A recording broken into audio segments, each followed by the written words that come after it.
Hey everyone, welcome to the Eat to Win show where sports nutrition meets peak performance. Get ready for expert insights, real stories, and tips to help you win with every meal. Let's dive in. Welcome to the Eat to Win podcast show. And my name is Margaret Downs. I'm a registered dietitian and a board certified specialist in sports nutrition. We are here to talk about all things sports nutrition and how we help athletes win. Today, we are thrilled to have Dana Sowards, who is a registered dietitian. She's also board certified in sport, and she has specialized in nutrition for female endurance athletes. Dana helps women runners and triathletes fuel for peak performance. She's going to help us debunk some diet myths around this topic and how to help women support their bodies through all phases of life. So let's jump into some essential insights on fueling health, performance, and sustaining nutrition for active women. So Dana, welcome. Thank you so much for joining us today. Yeah, thank you for having me. I'm super excited to dive into everything. Awesome. Well, I know your expertise is going to be welcomed throughout this podcast, and we just really appreciate your time and willingness to give us that contribution. Just want to get started today talking a little bit about what has inspired you to go into this area. Clearly, you have a focus working with women and endurance athletes. And so, how did you happen upon this area of practice, and what inspired you? Yeah, so I grew up an athlete and really looked to my coaches for as role models and kind of hung on their every word, and I think was a little bit misguided in what their knowledge base was. And I saw this gap as I got older. I really saw this gap in education out there for female athletes, endurance athletes especially, just because energy needs are so much higher. And so I really wanted to close that gap and help understand or help others understand um, how to fiercely support their bodies. And that's kind of my motto. And my practice is fuel fiercely to support your body and all the things that you're doing as a female athlete. And that's that. Yeah, well, it sounds like you have that athlete perspective that helped develop your passion for this area. And that's super cool. And also, I'm sure, very beneficial in helping others is having that reference point of challenge that you encountered. And it sounds like the misguided, part of that. So, what did you feel like were some challenges that you encountered as a young athlete that led you to want to really give back in this area? Yeah, so a lot of what I encountered was just the thin ideal, eat less, move more, you should look a certain way in order to perform, and the rhetoric around losing your menstrual cycle, and this is just like a quote unquote normal part of being an athlete. And that was a lot of what was going on for me. And that was just kind of swept under the rug, if you will. And it was very blatantly because of underfueling, that there was a lot more that needed to be addressed. And so that is what I practice a lot today, is just really debunking all of those things, and making sure that athletes know, and especially female athletes, like, we have a really blaring symptom when we lose our cycle. And that is not normal for any of the listeners out there. We should have a normal menstrual cycle anywhere from 21 to 35 days. And if we aren't having a cycle like that is a very big red flag, as something is dysregulated in our system. And typically, it is related to underfueling. That is not end all be all. Definitely, get advice from a medical professional, but that is typically what we see. So those were my symptoms that Well, guided those me are to where I some am. super, and I would say not uncommon challenges that young women would encounter, especially as a runner and in weight dependent sports where, they're looking at that thin ideal as something that they're aspiring to, and that's going to help them become a better athlete, which we know, as you mentioned, can lead to other real health consequences and things that we want to prevent. So, thank you for that insight. So now tell us a little bit about the population you currently work with. I know that you probably have a wide range of women that you're encountering. I don't know if you're working with men too, but if you are, we'd love to hear about that. But tell us a little bit about the age range that you're working with, and maybe some of the challenges that you're encountering in your practice. Yeah, so I do have a wide age range. I would say athletes really like 30 to 60. And I do have a combination of males and females. I would say I have like 5% men, and the rest are females. So it's very dominantly females. And, obviously with that age range, we are seeing truly like females across the lifespan, and realms of we're in our reproductive years in that like early 30s. And then we start to go through perimenopause around 40. Typically, that's like the very typical age range. And then usually it's like 51 plus is in that menopausal age range. Certainly this can vary, but those are kind of general guidelines in that sense.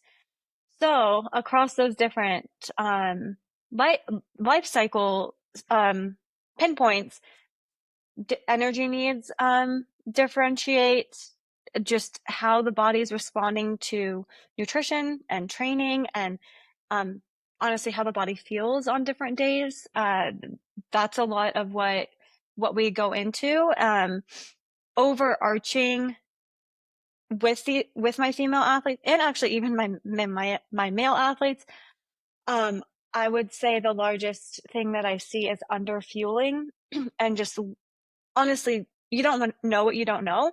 And a lot of the information out there is to that voice of eat less, move more. And as an endurance athlete, we are kind of butting up against really high energy expenditure, just naturally, just the nature of sport. And so if we're trying to eat less and continuing to try to perform all of these endurance activities, we end up with low energy availability. So that's a lot of what I see. Yeah, very, very insightful there with respect to the demand of energy and the amount of energy that someone is going to require when they are an endurance athlete. And so look forward to hearing a little bit more about, what that looks like from an actual food perspective. I'm sure mood is also a factor for women. Like, if your hormones are changing through these various stages of 30 to 40, 50, and you're still going through, it's maybe also challenging to just stay consistent with respect to how you're feeling, like you said, how your body feels, but maybe also how you're emotionally coping with things. Yeah, absolutely. So tell us a little bit about energy availability, and what is it when you're working with people, and since it does seem to be that there's a low energy intake around what would be an increased need for endurance sport. Tell us a little bit about what you see in that deficit and how you approach trying to correct it. Yeah, so a lot of what I see is not going into a session adequately supported with nutrition, specifically carbohydrate in this scenario. And so, kind of initially working with somebody, I will just look at their daily intake. And we're not tracking calories, macros. I'm just simply looking at what they send me. And so it's very kind of bare bones, if you will. And I'm just doing an assessment on what they've sent. And then we work on looking at what the duration and intensity of their training is, maybe what even training block they're in at that sense. So are they in a base building versus like a peak training phase? What does that look like? Hours per week that they're training. And that's how we start to formulate what do we need to do to change their performance plate? And so this is what I work on is a performance plate is going to have the components of protein, fat, carb, and color. And I like to call this the PFCC complex. It keeps it really simple for folks. When we move from like an easy training block, we might see the performance plate have half of the plate as that color component. So lots of, think like eat the rainbow. And really we should be doing this across the board, but half of that plate is color. We have a quarter of the plate as your protein, a quarter of the plate as carbohydrate. As we move into a more moderate training block, that color component shifts a little bit, and it's about a third of the plate now of color, a third of the plate as protein, a third of the plate as carbohydrate. And then we move to a hard training block. Think like peak race kind of season. That would be a hard training block. Now half of that plate is carbohydrate, a quarter color, and a quarter protein. And the reason for this shift is because as training volume specifically gets higher, your carbohydrate needs are much higher. You're burning through your muscle glycogen at a faster rate. Typically, and especially for my triathletes, typically you have 2 sessions in a day. So we don't have 24 hours for muscle glycogen to recover, which is the time span it needs to fully recover. So we have to be very intentional with those carbohydrate. And then, nutrient timing is something that we work on of like that post-workout, really making sure that you're getting in, I like to say 2 to 4 grams of carbohydrate to 1 gram of protein immediately post-workout. Really maximum time frame is 45-minute window for me. And that is in the simplest form, that is kind of what we work on, is really just looking at those performance plates, understanding where those performance plates can fit throughout the day, but also throughout the training block. And just keeping it simple.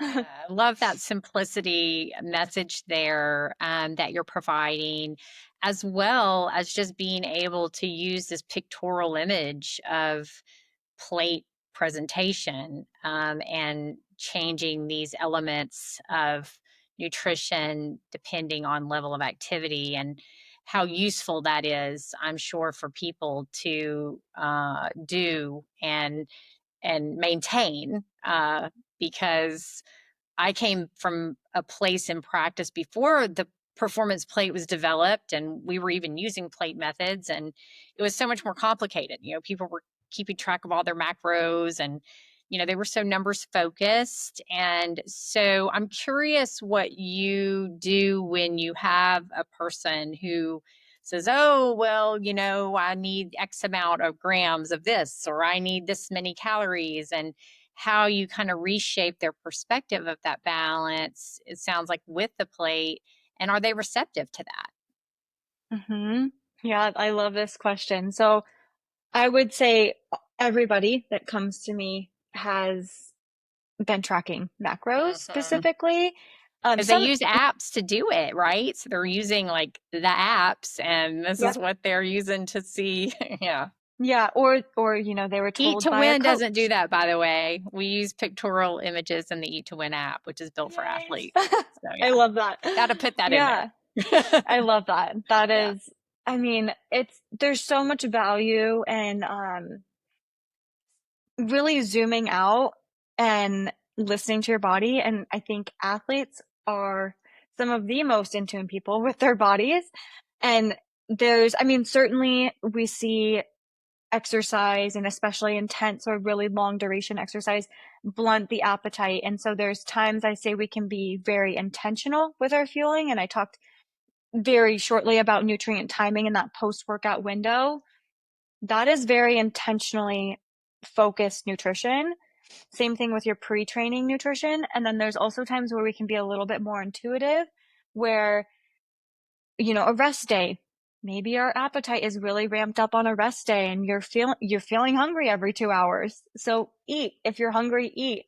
And follow those performance plates to make sure you're getting in, yes, your macronutrients, so those protein, carbs, and fat, but also those micronutrients, all that color, those vitamins, minerals, complex carbs, your nuts and seeds, all those really good nutrients that you need. And really, again, at a heightened level as an athlete, because you're burning through those stores pretty rapidly. And this is, so in my practice, I use Practice Better as a electronic medical system.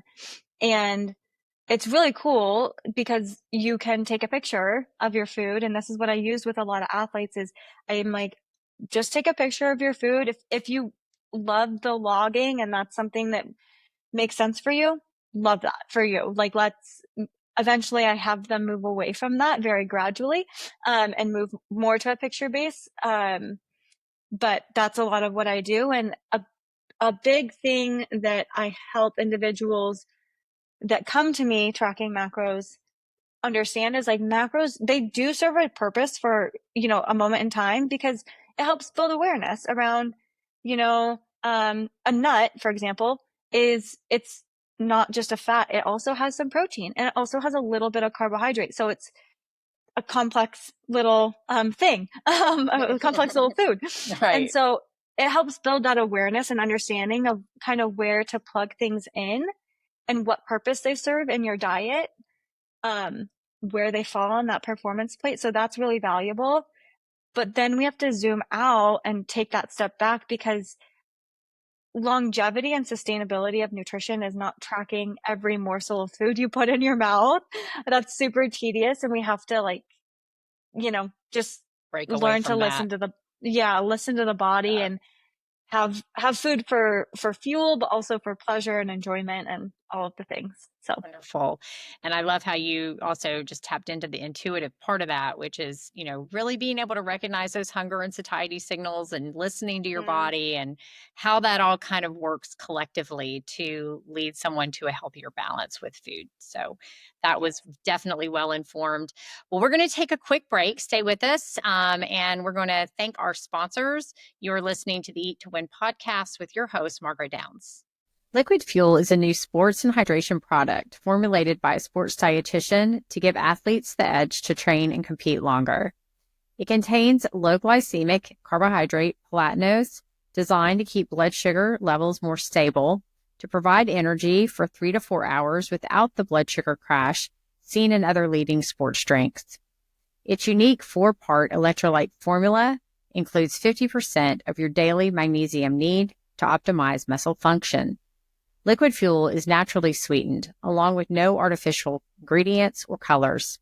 Currently being used by high school, collegiate, and professional teams, Liquid Fuel allows you to live life with confidence, knowing you're properly fueling your body. Visit drinkliquidfuel.com and use the code MSD10 to get 10% off your order. Welcome back to the Eat to Win podcast, where we are talking with Dana Sowards about empowering female endurance athletes with sustainable nutrition habits and strategies. So let's dive back in. We just had a really great conversation about, balancing nutrition for this population. And I kind of want to lean in now toward what they may be hearing through media and all the feedback that we get about diets and maybe fad diets and how beneficial these can be for performance nutrition. And so I'm interested in your position on some of the fads that are out there. I mean, we know lots of people are using keto. I've seen them too. We've got paleos and a variety of different tactics out there to try to control different aspects of nutrition. So what is your perspective?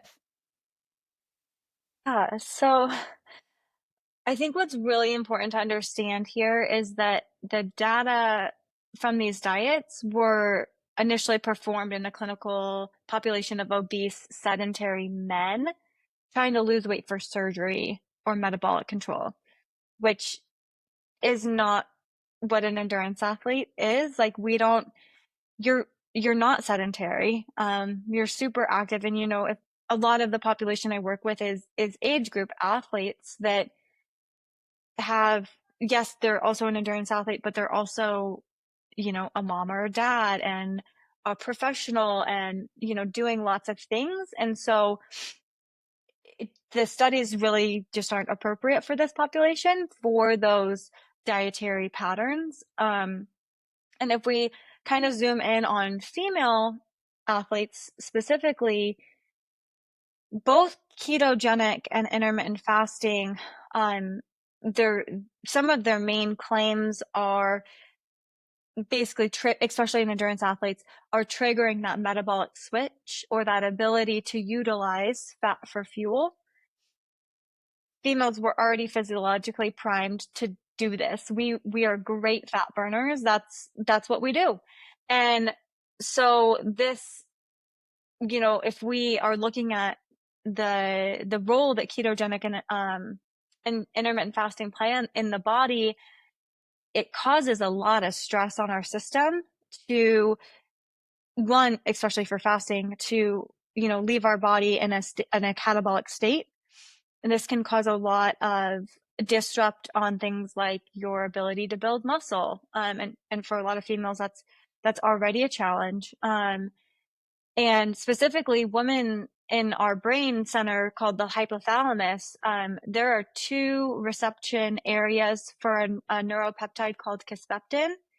And the primary function of kisspeptin is it acts on mood, behavior, your appetite hormones, so there's hunger and fullness, your libido, your reproductive hormones. And so this can actually downregulate all of those things, which causes a whole bunch of confusion. So I really discourage this in any athlete, honestly, but especially my females, because it really does your body a disservice in supporting it to do the work you're asking it to do and to also recover from the work that you are doing. So, And one of my biggest takeaways with this whole thing too has been, do you want to do this the rest of your life? I mean, do you want to develop like healthy patterns that you can sustain forever as long as you live, or do you right, want to just be dieting forever? Like, it's just learn how to do it so you don't have to do all that. totally. Yep. But I also really appreciate the take on how athletes are different, and the fact that they really need different approaches. We have to kind of hone in on, like you said earlier, energy and all the things that they need to maintain healthy bodies, not just great performance. So Yes. there's a health factor involved as well. Yeah. So Yeah. you also mentioned earlier, and I know part of what you encounter is multitasking for women, and how they are challenged to be athletic, and they have a passion for their athleticism and their training, but they're also multitasking maybe as parents at 30 years old or becoming parents, and certainly the different challenges that careers place on time constraints. So, how do you kind of work around some of these constraints and time challenges that you might run into with this group? Yeah. So, I think the biggest factor with especially my moms is because they wear so many hats, they they kind of, I mean, they butt up against time, right? And so it's like Yeah, there's only so many hours in a day. And so the first thing that I have, actually on one of our first calls, is I have them write down their non-negotiables for the week, or even if they have the month schedule, awesome, but certainly the week.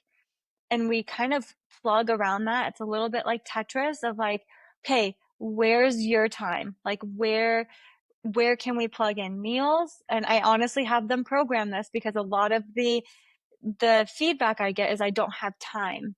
And I'm like, well, then we're cutting your workout 10 minutes short, because if you're not eating, you're not going to recover, and you can't go do it again tomorrow. So um so yeah, we're prioritizing that nutrition.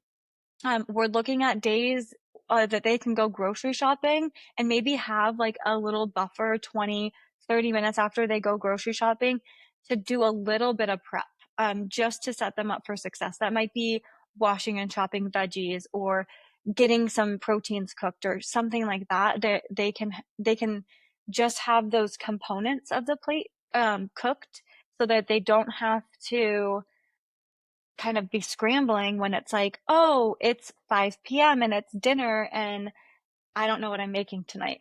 Yeah. We've all been there. Which I know we've all done. I know. I was just going to say, like, who hasn't done that? Yeah, yeah, Yeah, it is so challenging. I mean, even for students, even for college yeah. students, and for, parents running around trying to help kids, like you said earlier, being misguided, right? As a younger athlete. I mean, a lot of parents are misguided and they also just don't have the time to figure all this out. So it Hmm. would be easy to mislead a child, to trying to figure out what they need. So that's certainly great advice, and trying to carve out just a few minutes around a very busy schedule to make time, and not use that as an excuse for being able to plan and move forward. Because I do feel like we can all find it. We just have to figure it out. Certainly Yeah. helps to have a dietitian like yourself be available during that process, and know that that's just critically important. So you give us great awareness into that as well.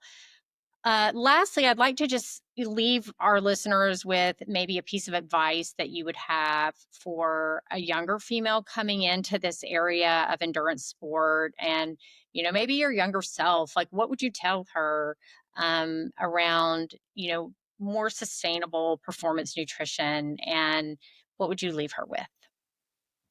Yeah. So I would say that we really want to listen to your body and what it's telling you. If you are hungry, eat. If you are tired, take rest. Make sure that you are not just, and I always say, quote unquote, getting by with the bare minimum. Make sure you are fully supporting your sessions and your health, right? If you are not healthy, you cannot perform at your peak potential.